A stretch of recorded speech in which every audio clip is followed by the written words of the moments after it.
নমস্কার, আমি শাশ্বত মিত্র। What a start. প্রথম দিন ধরুন ফেব্রুয়ারি সিরিজের, তো আপনারা ভাববেন যে হঠাৎ 400 পয়েন্ট বেড়ে গেল, কি ব্যাপার, কি হলো। প্রথম কথা হচ্ছে, যদি কেউ বৃহস্পতিবার লাস্ট দিন যেদিনকে আমাদের ট্রেড হয়েছে এফআইআই ডাটা দেখে থাকেন, তো ভয় পেয়ে যাবেন যে কি হলো। এফআইআই প্রায় সব মিলে প্রায় 10-11 হাজার কোটি টাকার বিক্রি করেছে, ক্যাশ ফিউচার এভরিথিং মিলিয়ে 11,000 কোটি টাকার তো খালি মনে হয় আপনার নিফটি বেচা আছে, ইন্ডেক্স। তো কেন, মানে শেষ দিনে জানবেন, শেষ দিনে যে বেচা বা কেনা যাই দেখুন না কেন, মোস্ট অফ দ্য টাইম ওটা হচ্ছে অ্যাডজাস্টমেন্ট থাকে। মানে যা পজিশান কী আছে, নিফটি কতটা বেচতে হবে বা স্টক ফিউচারের পজিশান থাকে, সেগুলো সব বেচতে হয়। তো সেই হিসাবে ওইটা খুব একটা গুরুত্বপূর্ণ নয়। তবু অত বড় একটা সেল ফিগার দেখলে অবশ্যই ভয় লাগে। তাহলে আজকের যে 400 পয়েন্ট যে বাড়াটা, এটা কারণটা কি? দেখুন, বাড়ুক বা কমুক যাই হোক, কিছু ডাটা আপনারা সবসময় দেখবেন। ডাটা দেখাটা, চার্ট যেরকম কিছু হতে পারে, ডাটা হচ্ছে অ্যাকচুয়াল যা ঘটেছে। এইটা ডাটা দেখলে কি হবে, আপনাদের একটা আইডিয়া তৈরি হবে। যাই হোক, ডাটা বলার আগে একটা কথা সেরে নিই, যে আপনারা যারা এখনও আমার টেলিগ্রাম গ্রুপের সঙ্গে যুক্ত হননি, তারা আমার এই ভিডিওটার নিচে একটা লিঙ্ক থাকবে, সেই লিঙ্ক দিয়ে টেলিগ্রাম গ্রুপের সঙ্গে যুক্ত হবেন। এবং যারা এখনও পর্যন্ত আমাকে সাবস্ক্রাইব করেননি, আজকে প্রথম আমার ভিডিও দেখবেন, তারা অবশ্যই সাবস্ক্রাইব করে নেবেন এবং বেল বাটনটা আপনি ক্লিক করে দেবেন, যাতে যখনই আপনার ভিডিও করি প্রথমেই আপনাদের কাছে যায়। এবং যদি ভিডিওটা দেখার পর আপনাদের ভালো লাগে, তাহলে লাইক এবং শেয়ার অবশ্যই করবেন। যেটা বলছিলাম, যে কিছু ডাটা আপনাদের জানা দরকার। প্রথম কথা হচ্ছে, এই ফেব্রুয়ারি সিরিজটা শুরু হচ্ছে খুব হালকায়। কারণ কি? কারণ হচ্ছে এফআইআই যদি লং পজিশান দেখেন, সেটা আমি যখন এর আগে জানুয়ারি সিরিজটা শুরু হয়েছিল, আপনারা যদি দেখে থাকেন, জানুয়ারি সিরিজের শুরুর দিন বলেছিলাম যে এফআইআই লং পজিশান 70%, খুব হাই নোটে সিরিজ শুরু হচ্ছে। 70% মানে আর কত লং পজিশানে যাবে। সেইখানে ফেব্রুয়ারি সিরিজ শুরু হচ্ছে, এফআইআই লং পজিশান হচ্ছে 22% মাত্র, 22%। তার মানে কি খুব হালকা। নিফটি লং পজিশান কম আছে, ডাটা কম, বা আপনার কি হয়, যদি হালকা ডাটা থাকে, যে কোনো দিকেই মার্কেট যাবার খুব সুবিধা হয়। আর এর সঙ্গে কি হয়েছে, গত দুদিন আমেরিকা মোটামুটি মার্কেট ভালো গেছে, তার সঙ্গে এখানে একটা নিউজ যুক্ত হয়েছে। সেটা হচ্ছে, আপনারা দেখে থাকবেন, আমি কিন্তু পলিটিক্যাল ব্যাপারে যাচ্ছি না। অলওয়েজ মনে রাখবেন, শেয়ার মার্কেট যেটা চলছে, যে সরকার আছে তার সঙ্গে যদি সব কিছু ভালো হয়, তো সেটাকে ভালোভাবে নেয়। ওই যে নীতিশ কুমার বিহারে ইন্ডি জোট থেকে চেঞ্জ করে এনডিএ জোটে এলো, এটা পজিটিভ হয়েছে মার্কেটের পক্ষে। মার্কেট ভেবেছে কি, দেখুন প্রতিটা তো একটা প্রবাবিলিটির খেলা, মার্কেট একটা প্রবাবিলিটি হিসাব করে তো চলছে যে এই হতে পারে। তো সেই প্রবাবিলিটির হিসাবে 2024-এ এই এনডিএ জোটে ফিরে আসাটা আর একটু প্রবাবিলিটিটা বেড়ে গেল। বিহার একটা সংশয় ছিল যে আরজেডি, জেডিইউ, কংগ্রেস একসঙ্গে হবে, এখান থেকে হয়তো একটু কম সিট পেতে পারে বিজেপি। এখন বিজেপি আর জেডিইউ এক জায়গা হলে সিট পাওয়ার চান্সেসটা বেড়ে যায়। সরকার কি হবে, ভোট কি হবে, ভোটের কি রেজাল্ট হবে, সেটা অন্য কথা। মার্কেট কিভাবে চিন্তা করে, মার্কেট এই প্রবাবিলিটিটা চিন্তা করেছে যে বেড়ে গেছে বেশি। তাই 200 পয়েন্ট ধরে নিন, 400 পয়েন্টকে যদি আমরা দুভাগে ভাগ করি, আপনি 1% ধরে নিতে পারেন এইটার কারণে।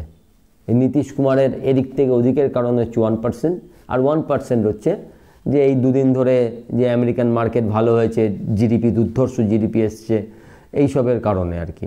ওদের আইআইপি ডাটা ভালো এসছে, সব কিছু ভালো হয়েছে, তো সেইগুলোর কারণে। তো দুটো মিলিয়ে আজকে এই মার্কেটটা এই জায়গাটা দেখলেন। তো এটা কি চলবে? হ্যাঁ, 1 ফেব্রুয়ারি যদি আপনি দেখেন, তার আগে বলে নিই, ফেব্রুয়ারি সিরিজ অবশ্য মার্কেটের পক্ষে যে খুব ফেভারেবল তা বলা যাবে না। আপনি যদি লাস্ট 10টা সিরিজ ফেব্রুয়ারি দেখে থাকেন, তাহলে দেখবেন 10টার মধ্যে 7টা সিরিজ মার্কেট নেগেটিভ গেছে এবং 3টে সিরিজ পজিটিভ গেছে। আর 18 থেকে ধরলে 18, 19, 20, 21, 22, 23 এই 6 বছরের মধ্যে অনলি একটা সিরিজই ভালো গেছে, 5টা সিরিজ নেগেটিভ গেছে। সেটা হচ্ছে 2021 বাজেটের পর র্যালিটা খুব ভালো হয়েছিল, তাই জন্য 2021 সিরিজটা পজিটিভ গেছে, বাকি সবগুলো নেগেটিভ সিরিজ গেছে। কিন্তু যদি আপনি এই ভোট অন অ্যাকাউন্ট ধরেন, ভোট অন অ্যাকাউন্ট থেকে পরবর্তী 6 মাস ধরেন, ভোট অন অ্যাকাউন্ট মানে 1 ফেব্রুয়ারি থেকে নেক্সট 6 মাস, এইটা যদি দেখেন তো লাস্ট দুটো মানে এনডিএ যে সময় ক্ষমতায় আছে, মোদি যে সময় ক্ষমতায় রয়েছেন, মোদিজির ক্ষমতা থাকাকালীন 2014 এবং 2019 দুটো ভোট অন অ্যাকাউন্ট হয়েছে। 2014 অবশ্য মোদিজি ছিলেন না, আসবেন এটা মনে করা হচ্ছিল যে এনডিএ চলে আসতে পারে, সেই একটা মানে তখন একটা হাওয়া উঠেছিল, সেই অবস্থায় ভোট অন অ্যাকাউন্ট হয়েছিল যে আসলে কি হতে পারে, সেই অনুসারে মার্কেটটা চলেছিল। আর 2019-এ মোদি ছিলেন, মোদি এসছেন।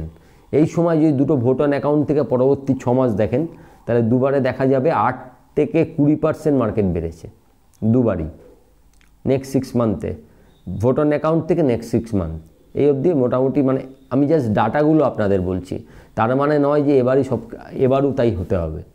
আবার বললাম ফেব্রুয়ারির ডাটাটা ভালো না, 6 বারের মধ্যে 5 বারে নেগেটিভ। তো মার্কেট ধরুন এত নানা রকম খবর, এত পড়ে যাবে, এই হবে তা হবে, তাতে পড়েছিল হচ্ছে অ্যাকচুয়ালি মাত্র 5% ধরে নিন, 22,200 থেকে 21,200 লো করেছে।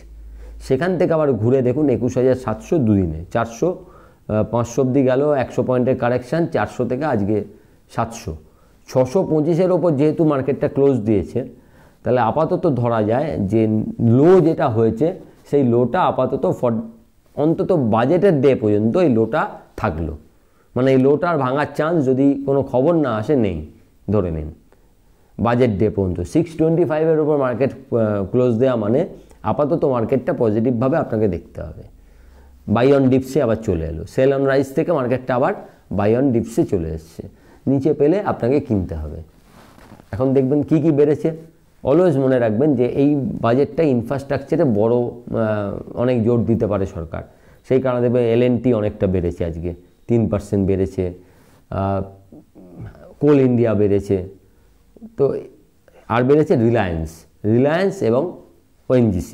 তার কারণ হচ্ছে দেখবেন ক্রুডের দাম $84 অবধি গেছে, তো ক্রুডের দাম বাড়ায় ওদের পক্ষে ভালো, কিন্তু এখন তো ওই হিসাবে হয় না। তাহলে আগে কি হতো, আগে ক্রুডের দাম বাড়লে ONGC বা রিলায়েন্স বাড়তো এবং অয়েল মার্কেটিং কোম্পানি যেমন BPCL, HPCL বা IOC এগুলো একটু নিচে আসতো।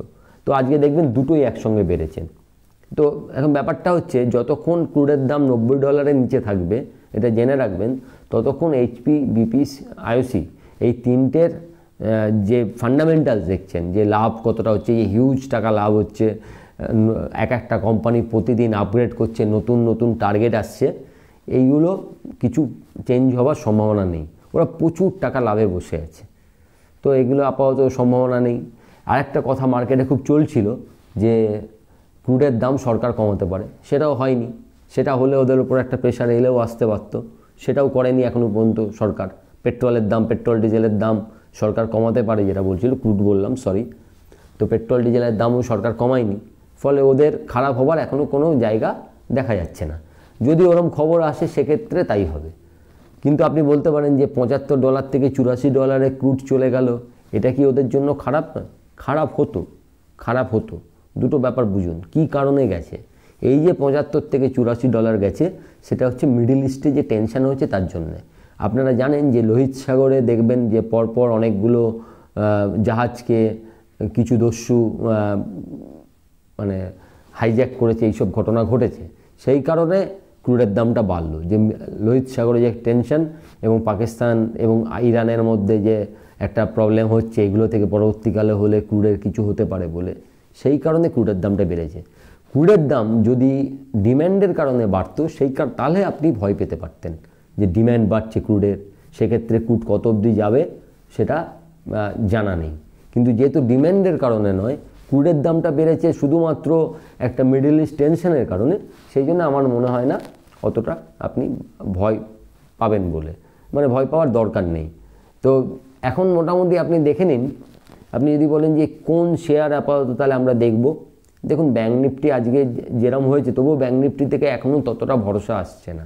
নিফটিতে আপনি যতটা ভরসা পাচ্ছেন আর কি, নিফটি দেখে যে এতটা ভরসা আসছে, ব্যাঙ্ক নিফটি সেইভাবে ভরসা দিতে পারছে না। তো একই জিনিস, ইনফ্রা যে শেয়ারগুলো চলেনি সেগুলো দেখতে পারেন। এই ধরনের শেয়ার মানে ধরুন ক্রুডের বাই প্রোডাক্ট যে শেয়ারগুলো যেগুলো করে, এমআরপিএল, মানে ক্রুডই, তাও এই শেয়ারগুলো এখনও চলেছে, এগুলো প্রত্যেকটাই হচ্ছে হাই, কোনো শেয়ার সস্তা নেই, একটা কথা মনে রাখবেন।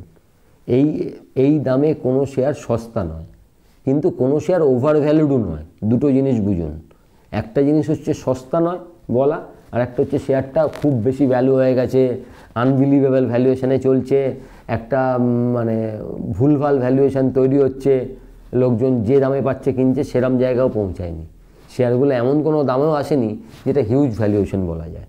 যেমন ধরুন আপনি বলবেন যে রেলওয়ে স্টক যে এত চলেছে, হ্যাঁ চলেছে, যেটা 40,000 কোটি টাকার মার্কেট ক্যাপ ছিল আপনার আইআরএফসি, সেটা 2,40,000 কোটি টাকা গেছে।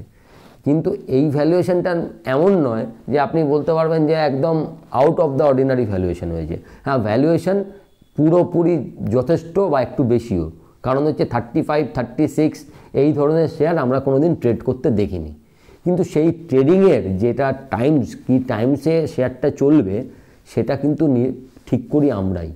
আজকে যে দৃষ্টিতে আপনি যে শেয়ারকে দেখছেন, পরবর্তীকালে আলাদা দৃষ্টিতে দেখলে তার ভ্যালুয়েশন বেড়ে যায়। যেরকম ধরুন 2010-এর আগে, 2005-এর আগে আমরা যেভাবে হিন্দুস্তান জিঙ্ক বা এইসব শেয়ারগুলোকে দেখতাম, সরকারি শেয়ারগুলোকে, ন্যাশনাল অ্যালুমিনিয়াম, হিন্দুস্তান জিঙ্ক, সেগুলোকে কি এখন ওই একই হিসাবে দেখি না? পিএফসি, আরইসি, তা প্রত্যেকের এই দেখার যে মানে আপনার ভাবনাটা সেটা পাল্টায়, সেটা আপনাকে বুঝতে হবে।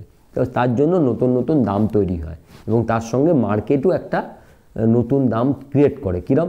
যে এখন বুল মার্কেট চলছে, ডিম্যান্ডটা বেশি আছে, তার সঙ্গে আপনার এই শেয়ারগুলোর রেজাল্ট ভালো হচ্ছে, এর আউটলুক ভালো আছে, সব মিলিয়ে একটা নতুন ইন্ডাস্ট্রি পি তৈরি হচ্ছে, যে আগে যে ইন্ডাস্ট্রি পিতে চলতো তার থেকে বেশি দামে চলছে। কিন্তু এগুলো কোনোটা সস্তা নয়, আপনি সস্তা বলতে পারবেন না।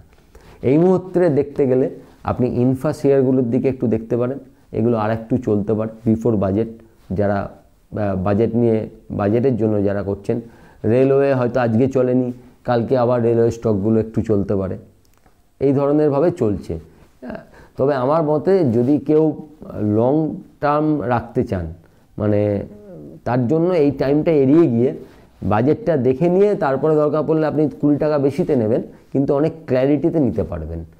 তবে এই 2-3 দিনের জন্য আপনি আরইসি, পিএফসি, হ্যাল, ডিফেন্স স্টক, ডিফেন্সের জন্য যেগুলো আছে, মাঝগাঁও ডক, ডিফেন্স যেগুলো তৈরি করে, ড্রোন বানায় যারা, যেরকম ধরুন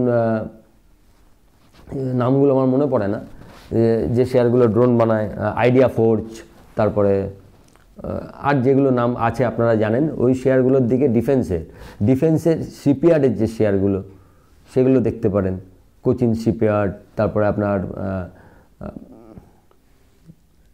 নামগুলো মনে পড়ছে না, যাই হোক, শিপইয়ার্ড শেয়ারগুলো এবং ডিফেন্স শেয়ারগুলো দেখবেন। আর ইনফ্রা এবং রেলওয়ে স্টক, এইটা নিয়ে আপাতত 10 দিন, এই 4 দিন আপ টু বৃহস্পতিবার অবধি এই থিমের ওপরই থাকুন। আমার মনে হয় এই থিমের ওপর থাকলে আপনারা অল্প স্বল্প নিলে অল্প স্বল্প বেরিয়ে যাওয়ার চেষ্টা করবেন। তবে এই সময় ভলিউমটা কমিয়ে দেবেন। যদি আগে 500 শেয়ার নিয়ে কাজ করতেন, সেটা 100-200 নিয়ে আপনারা করবেন। সে সুইংই করুন কি ইন্ট্রাডে করুন, তাহলে কি হবে, যদি নিচেও আসে আপনি আরেকটা জায়গা পাবেন। সেটা যদি দেখা যায় না একটু নিচে এলেও এটার পজিশন ঠিক আছে, এরম যদি বাজেটের পর মনে হয়, সেক্ষেত্রে আপনি নিচে আর একটু অ্যাভারেজ করতে পারবেন। আর ওপরে যদি চলে যায়, যেটুকু নিয়েছেন সেটুকুতে প্রফিট বুক করবেন। জাস্ট নিজের জায়গাটা ক্লিয়ার রাখুন। দেখা যাক বাজেট কীরম হয়। বাজেটের আগে বুধবার আর যদি কোনো খবর থাকে সেই নিয়ে আরেকটা ভিডিও করে দেবো। আর বাজেট হয়ে যাওয়ার পর ভালো করে দেখে বাজেটের ভিডিও, একটা বাজেটে কি ভালো হতে পারে সেই নিয়ে একটা ভিডিও আপনাদের করে দেবো। ভালো থাকবেন, নমস্কার।